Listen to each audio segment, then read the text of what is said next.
The invitation came wrapped in fake sincerity and real lipstick stains. It was Rachel who sent it, through an Instagram DM of all things. After years of radio silence, she suddenly wanted to catch up over dinner. Said she and a few folks from high school were in Atlanta for a tech networking conference and wanted to reconnect. It would be good vibes only, she promised. I stared at the message for a full minute. Not because I didn't believe her. It's just that I knew her too well to believe her.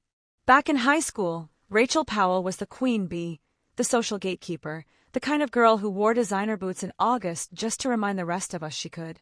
She never bullied with fists. She did it with laughter, with whispers, with looks that could turn your skin inside out. She didn't even need to say much. All it took was her raising an eyebrow, and suddenly you were a joke that everyone was in on except you. And I was her favorite punchline. Before we dive in, we'd love to hear from you. Drop a comment below letting us know where you're watching from and what time it is for you right now. We're excited to connect with all of you, so don't forget to like, subscribe, and hit that notification bell for more amazing content. Now back to the story. I was the scholarship kid, the one with shoes from Payless and a backpack that had someone else's name sharpened out. I brought microwave leftovers for lunch in a reused Tupperware container my mom got from a client's pantry cleanout. If I wore the same hoodie twice in 1 week, someone like Tori would snap a picture and post it with a caption like, "Sis, the thrift store called. They want their mothballs back." Tori's name was also on the dinner invite. So was Brandon Hale. Brandon, the golden boy, captain of everything. He once asked me to prom as a dare, then laughed when I actually said yes. I found out because someone filmed the whole thing and uploaded it to YouTube. It got 34,000 views before it was flagged and removed. So yeah, dinner with old friends wasn't exactly my idea of fun. But something about it itched at me. Maybe it was curiosity. Maybe it was arrogance. Or maybe, just maybe, I wanted them to see what they missed. What they mocked. Who I became. The restaurant they picked, Magnolia and Ember, was upscale. Minimalist design, low golden lighting, white tablecloths, real silver. I knew it well. I helped fund its second location through my venture group. Hell, my LLC owned the building it sat in. But they wouldn't know that. I'd made sure of it. I dressed with precision, simple wide-leg black pants, a champagne satin blouse tucked in, and the same small gold hoops I've worn since the day I signed my first $1 million contract. Understated elegance. Expensive but not flashy. The kind of wealth you only recognize if you've touched it. I walked in exactly 2 minutes early. Just enough time to let them wonder if I'd show, but not late enough to seem like I cared too much. A young host with a practiced smile greeted me. "Welcome to Magnolia and Ember." I gave my name, and he paused. "Oh, you're with the Powell party. Right this way, Ms. Reyes." I followed him past couples and wine-sipping execs until I saw them, seated at a corner booth, already mid-conversation and half a cocktail in. Rachel looked up and gave me a split-second smile that didn't reach her eyes. "There she is," she said, as if I'd just risen from the dead. "Danica freaking Reyes," Tori added, drawing out each syllable like I was a punchline she'd been saving all day. "Girl, look at you." I slid into the booth beside them and nodded politely. Brandon gave me a look I couldn't read. "Wow," he said. "You look grown." I didn't say thank you. Rachel waved to a waiter and asked for more drinks. I noticed she didn't offer to pay. "So, Danica," Rachel began, stirring her cocktail, "we were just saying how wild it is that you're in Atlanta. What are the odds?" I smiled. "I live here." "You do?" Tori's eyebrows shot up. "Huh. I thought you'd be, like, still in, what was it? That little town by the highway." "Stonecrest," I said evenly. "I moved out 8 years ago." Brandon took a sip of his bourbon and leaned in. "So what do you do now?" There it was. The question they'd been dying to ask. The real reason I was invited. "I'm in tech," I said simply. Rachel made a show of being impressed. "No way." "So are we. We're working on this app idea, kind of like an Uber for personal stylists. It's still in pre-seed, but we've got some angel interest." Tori grinned. "We thought maybe you could connect us with someone. Since you've got that scrappy energy." Scrappy. That was code. For poor. For desperate. For still beneath us. I nodded slowly. "Sure. I know people." They went on about their vision, name-dropping platforms they clearly hadn't coded a day for. I let them talk. I even asked a few questions, nodding like I cared. Meanwhile, the wine list came around. Rachel passed it to me with a smirk. Careful, they charge more than Chick-fil-A here. I opened it calmly. Good thing I like wine. Brandon laughed, but Rachel didn't. Neither did Tori. That's when the waiter returned, this time, a different one. Older. Nicer suit. He approached the table, paused, and looked directly at me. Ms. Reyes, he said with a smile and slight bow. Welcome back. Your usual table wasn't available, but the staff sends their regards. It's an honor to have the owner dining with us again. Every fork stopped. Rachel blinked. Tori's jaw twitched. Brandon stared like I'd just grown a crown of thorns. Oh, I said lightly, folding the menu. No worries. This one's perfect. The waiter turned to the others. Can I start you with the signature wine flight? Or would you like to defer to the owner's recommendation? I glanced at them. Let's go with the house selection, I said. And put the bill on my tab, please. The waiter nodded. Of course. Silence sat with us like a fifth guest. Rachel was the first to recover. Wait, what do you mean, owner? I mean I own the restaurant, I said, cutting a piece of sourdough from the starter basket. Technically the property too, through a couple holding companies. It's a long story. Brandon coughed into his sleeve. Tori looked like she'd swallowed a wasp. You're kidding, Rachel said flatly. I looked at her. Am I? She stared, and for the first time in a decade, she didn't have anything clever to say. They finished the rest of dinner awkwardly, and I let them. I answered their questions calmly, vaguely. I didn't tell them about Pantry Pal, the budgeting app one built during COVID that scaled to 3 million users and got acquired for 8 figures. I didn't mention the nonprofit I'd started for girls in tech, or the investment group I run quietly behind closed doors. They didn't deserve the whole story, but they did deserve this moment, and I made sure to enjoy every second of it. I used to think my story began in high school, in the cafeteria where I hid behind books and secondhand sweaters. But the truth is, it started long before that, before the cruelty wore makeup and carried Louis Vuitton knockoffs. It started the day I realized that being invisible was safer than being seen.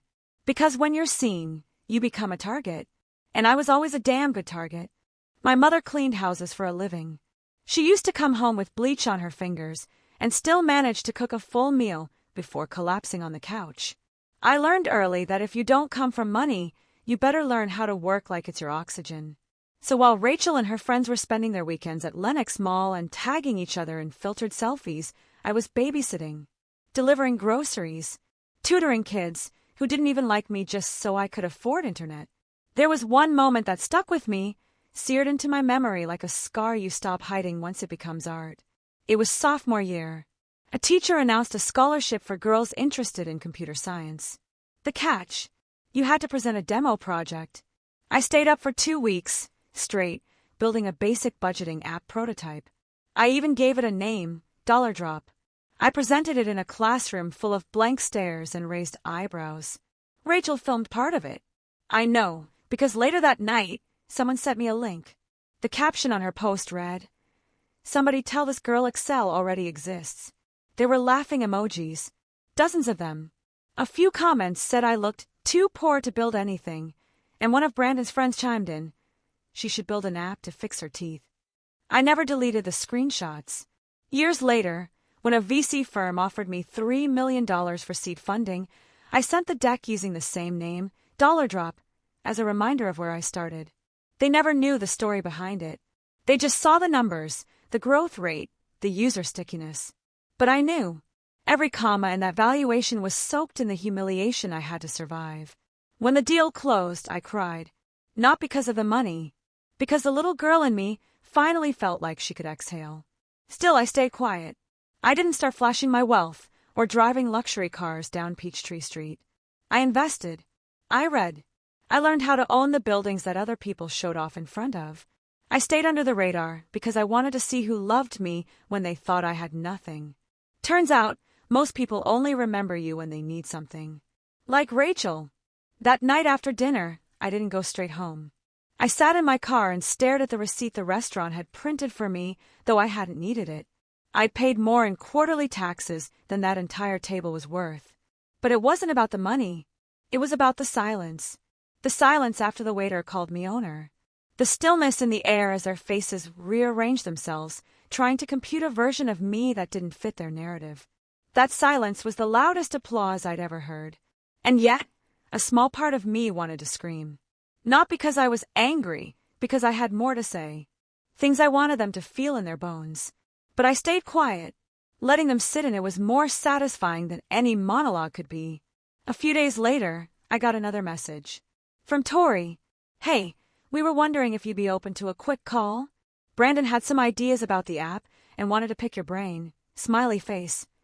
I laughed. Out loud, in my office, while sipping a green juice that cost more than my old school lunches. Pick my brain. That was rich. Instead of replying, I forwarded the message to my assistant and told her to block the number. That weekend, I took a long walk through Piedmont Park. I wore leggings, a hoodie, and no makeup. No one recognized me, and that's exactly how I liked it. I passed a couple sitting under a tree, whispering and sharing fries from a paper boat, and I remembered what it felt like to hope someone saw you. Brandon saw me once, or I thought he did. It was junior year. We were assigned to the same science fair team. He was surprisingly attentive, listened when I explained our project, even complimented my presentation slides.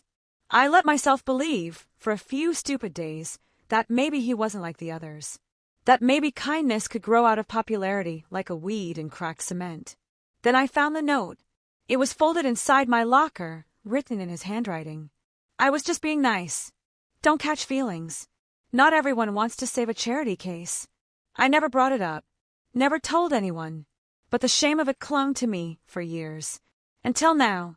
Now, the charity case signs pay for other girls' scholarships. Now, I write recommendation letters for first-gen students trying to break into tech. I don't just fund pipelines. I build them. Still, it wasn't enough. Not yet. The next week, I arranged a quiet lunch with Elijah, the chef and part owner of Magnolia and Ember. He'd grown up a few blocks from me. Used to walk my mother to the bus stop when she had night shifts. When my app got acquired, the first person I called wasn't a financial advisor, it was Elijah. We dreamed big. We opened the restaurant together. He ran the kitchen. I ran the vision. Over rosemary fries and truffle aioli, I told him about the dinner. You should have let me know, he said. I would have made it extra uncomfortable for them. I didn't need help, I said. But I do need one more thing. He raised an eyebrow. I want to sponsor a charity gala, I told him. At the restaurant. All proceeds to go to Girls Code Atlanta. But I want the theme to be the ones you overlooked. He smiled slowly. You're a little terrifying, you know that? I shrugged. I waited a long time to be terrifying. We set a date. We printed custom invitations. We even partnered with a local high school to invite girls from underprivileged backgrounds as honored guests. I made sure everything was curated, intentional, poetic. And yes, I sent invites to Rachel, Tori, and Brandon. I knew they'd come. They couldn't resist a red carpet. They'd think it was an apology tour, or an olive branch, or a chance to stand close to success and hope some of it rubbed off. What they didn't realize was that the entire event was designed for them to feel exactly how I used to feel, seen, but not welcomed, observed, but not invited in. When they walked in that night, they were stunned. The restaurant had been transformed. Cameras flashed. Girls in their teens walked proudly in dresses they'd never thought they'd own, carrying notebooks, asking questions, taking up space. Rachel smiled at me like nothing had happened. Tori air-kissed the air beside my cheek. Brandon extended his hand. You really outdid yourself. I looked at all of them and said calmly, Thank you. We're honoring girls who never got a seat at the table. So we built our own. Their smiles tightened. I guided them to a table, one near the back, next to the kitchen doors. Not a bad table, but not where the attention was. During my speech, I told the story of the girl who built her first app using library Wi-Fi and recycled code snippets. I told them how she'd once been laughed at for wearing the same jeans 3 days in a row. I told them how she was here tonight, not as a guest, but as the reason the entire event existed. And when I said her name, my name, the room erupted, except for the table in the back. They didn't clap, but they listened. And that was enough. For now.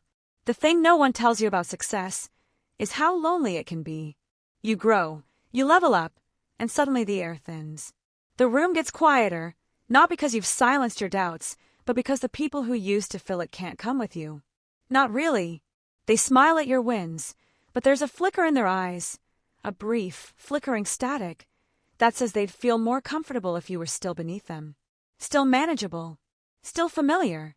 Rachel, Tori, and Brandon hadn't changed. They just adapted. Like snakes do when they shed their skin but keep the venom. After the gala, I started getting texts. We should grab coffee. No cameras, just chill.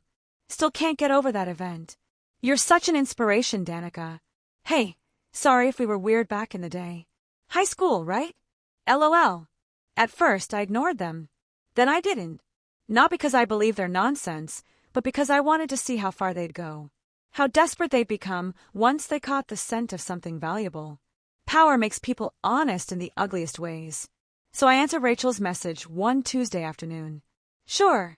Coffee sounds good. We met at a sleek little cafe in Inman Park. She was already there, sipping on a $7 oat milk latte and pretending to scroll through emails on her phone. Her hair was styled in waves that tried too hard, her outfit curated with the kind of effort that screamed I Googled what rich people wear. She stood up like we were old friends. I didn't hug her. She got the message. Danica, you look amazing, she said, sitting back down with that rehearsed enthusiasm that left a metallic taste in my mouth. You too, I lied. She dove straight into her pitch. The Stylist app had gone from an idea to a prototype thanks to some Fiverr freelancer she'd underpaid. She called it FitMaven, said it would revolutionize personal fashion for middle-class women. It's not about luxury, she explained. It's about making women feel seen. You get it. You're the poster girl for that. My smile didn't move. And where do I come in? I asked. She blinked, like she hadn't expected me to skip the warm-up. Well, we were hoping you'd want to be an advisor. Maybe even co-sign a small investment to help with traction. Just seed stuff. Brandon's on board. Tori too. I said. So I'd be the one with the money. She laughed too quickly. No. I mean yes, but it's more about your credibility. Your story's powerful. People listen when you talk. They used to talk over me. Now they wanted me to speak for them. I picked up my cup, let the heat of it sit in my hands for a moment before responding. Send me your pitch deck, I said. And your cap table. I'll have my team take a look. The relief on her face was instantaneous. She looked like someone who thought they'd just been saved from drowning. What she didn't know was that I wasn't throwing her a life vest. I was dropping her in deeper water to see if she knew how to swim. When the deck came in, it was worse than I expected. Half-baked financials, no market analysis, a valuation so delusional I nearly laughed. They'd assigned themselves executive titles with six-figure salaries and projected acquisition in under 18 months. I passed it to my legal team. Had them dig around a bit. Tori had 2 cease and desist letters filed against her for stolen design assets. Brandon had defaulted on a personal loan tied to a failed crypto startup. Rachel's last wellness venture had been quietly shuttered after a slew of refund requests and a Better Business Bureau complaint. These people weren't builders. They were grifters. But I didn't say no. Not yet. Instead, I invited them to dinner again. This time at a different spot, Verdant, a rooftop restaurant in Midtown known for its exclusivity and unlisted menu. The kind of place where tables weren't just booked, they were earned. They arrived dressed like they were attending a casting call for Tech Entrepreneurs, the Netflix series. Brandon wore a blazer with no shirt underneath. Tori had leather pants on in 80-degree heat. Rachel looked like she'd spent the last hour practicing poses in the mirror. I let them talk. They ordered cocktails like they had black cards and clinked glasses like they'd already made it. You've got such an inspiring origin story, Tori said between bites of truffle gnocchi. I'm honestly jealous. Some of us came from boring, stable homes. Stable, I echoed. Right. Rachel leaned in. So, any thoughts on the deck? I took a sip of my wine. Let it breathe on my tongue before answering. I think it's cute, I said. Amateurish, but cute. Their expressions tightened. You've got passion, I continued, but no product market fit. No real roadmap. And frankly, You're projecting outcomes you can't deliver. Brandon frowned. Wait, are you saying you're not investing? I'm saying I'd consider acquiring it, I said. For pennies. And I mean literal pennies. You get a line item on my portfolio. I get the narrative, the press play, the power to build it correctly. You walk away with a check and no responsibility. Rachel looked like I'd slapped her. You want to buy our company, she said, eyes narrowing. Your idea, I corrected. What you have isn't a company. It's a Google Doc with a logo and some buzzwords. Wow, Tori muttered. So that's who you are now. I looked at her. This is who I've always been. You just didn't see me. The waiter came over. I handed him my card without looking at the bill. They left shortly after. No hugs. No promises to follow up. No more texts. But it wasn't over. 2 weeks later, I got a call from Elijah while I was at my co-working loft. You need to see this, he said. He sent me a link to a Medium post. Title: How One Tech Philanthropist Exploits Young Founders of Color. The author, Rachel Powell. She'd written a whole manifesto accusing me of gatekeeping, gaslighting, and buying up minority ideas for profit. She called my investment group a corporate machine wrapped in a diversity bow. It had just enough truth in it to sting. Just enough lies to reek of desperation. I closed the tab, opened another, pulled up the Fit Maven trademark paperwork. The application had been filed, by me, a week before our dinner.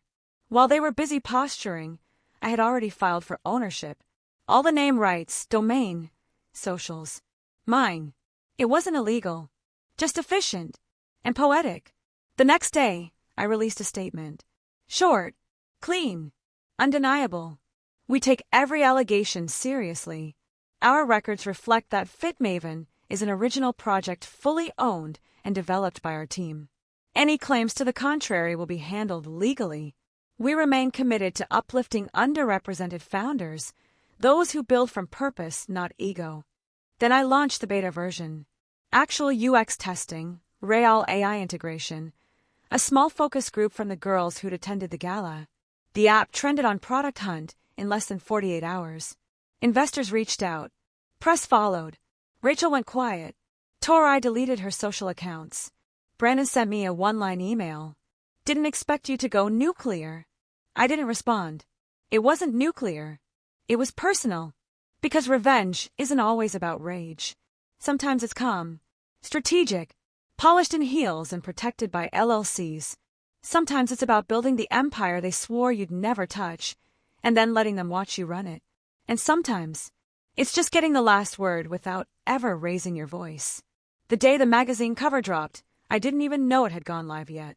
I was halfway through a mentorship call with a college student from Georgia Tech when my assistant burst into my office, holding her tablet like it was radioactive. It's out, she whispered. And it's everywhere. There I was, full page, centerfold, front and center of women who rebuilt tech, in a fitted navy pantsuit and my natural curls coiled up into a crown. The caption read, Danica Monroe, from overlook to owner. I sat back in my chair, my heart still. Not racing, not pounding, just still. Because I knew what was coming next. The calls, the messages, the people who used to look through me, now trying to look me up. And like clockwork, my inbox lit up. First came the legitimate ones, CEOs of emerging startups, educators who wanted me to speak, nonprofits hoping for partnership. Then, the ones with names I hadn't thought about in years. Like Brielle, who used to run student council, and once told a teacher she didn't want to be paired with me because I made the group look poor. Her email subject line, Let's catch up. So proud of you. Or Dylan, who passed notes about my clothes in biology class. Now a mid-level analyst who apparently always knew you'd be big. Even Mrs. Atkins, my high school guidance counselor who once told me to apply to trade school because big-name colleges don't usually go for girls with your background. She tagged me in a Facebook post. So proud of our former student Danica Monroe. We always knew she was going places. I read that line twice. Then I laughed. Loud enough that Elijah texted me from downstairs. Everything good. Everything was great. But the part no one saw was how much it hurt first. Success doesn't erase the past. It just exposes it. Makes you revisit it from a higher floor, like staring down at the same neighborhood where they once made you feel small. You see the cracks more clearly from the top, and sometimes, if you're not careful, the air gets thinner up there and you forget how to breathe. I didn't forget, because just when I thought I was done with the past, it knocked again, this time in heels. Rachel showed up at my office. Not an email, not a text. She physically walked into the lobby, told the receptionist she had an appointment, a lie, and waited until someone buzzed me about a friend here to surprise you. I almost told them to send her away, but then I remembered, let her speak. People will always tell on themselves if you let them talk long enough. I told my assistant to escort her in. She came in smiling, but her eyes were restless, scanning the space, my art, my awards, the glass office with views of Atlanta behind me like a throne. I didn't stand, just tilted my head and said, "You have 5 minutes." She sat slowly, as if she expected the chair to collapse under the weight of her own shame. "I'm not here to fight," she started. "I'm here to make things right." I raised an eyebrow. She continued, "I know things got messy. The article, the app. I wasn't thinking clearly. I got caught up in feeling like the door was finally open for me. And I guess I didn't want to admit that you had built the damn door in the first place." I said nothing. "I was scared," she said, "that you'd leave us all behind. That you'd become one of those people who forget where they came from." That made me sit forward. "I never forgot where I came from," I said. "That's exactly why I made sure none of you could ever pull me back." She nodded slowly, swallowing whatever comeback she'd been saving. "I'm pregnant," she said then out of nowhere. It landed like a slap. "Brandon's?" I asked, because I knew it would sting.